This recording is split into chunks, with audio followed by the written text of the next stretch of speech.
අපිට පොඩ්ඩක් කියන්නකෝ දැන් කඩදාසි කියන එක සම්බන්ධයෙන් මම හිතන්නේ අපි හැමෝටම පොඩි අවබෝධයක් තියෙනවා. කොහොමද කඩදාසි කියන එක අපිට හඳුන්වන්නේ?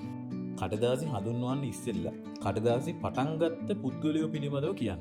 ඇත්තටම කඩදාසි පටන් ගත්තේ අපේ අම්මා අයිර බස්නායක සහ මෞලි ලිසේරම්. දවස්වල EDB ගේ ප්‍රෝග්‍රෑම් එකක් තිබ්බා. ඒ ප්‍රෝග්‍රෑම් එකේ මම ඉන්දියාවට ගිහිල්ලා මාස දෙක තුනක ඒක ඉගෙනගෙන ලංකාවට ඇවිල්ලා තමයි මේ කඩදාසි පටන් ගත්තේ. ඒක තමයි කඩදාසියගේ ඇත්තම කියනවා නම් ආරම්භය.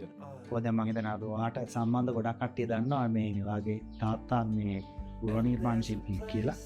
එතකොට ඔයා කියන්නේ ඒ ආభాෂයත් මේකට ආවකින්නේ.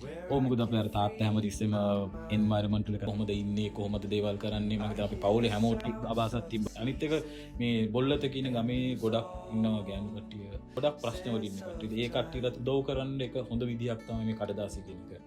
දැන් දැනට අපි නිකන් 15 දිනක් විතර ඉන්නවා කඩදාසියක වැඩ කරන්නේ. ඉතින් අර එන්වයරන්මන්ට් එකත් හදන ගමන් ගමත් කොහොමද හදන්නේ? ගම මිනිස්සු එකතු කරගන්නේ කොහොමද මෙයාගේ වැඩකට කියන එක වැඩකට වෙනවා ඊට පස්සේ.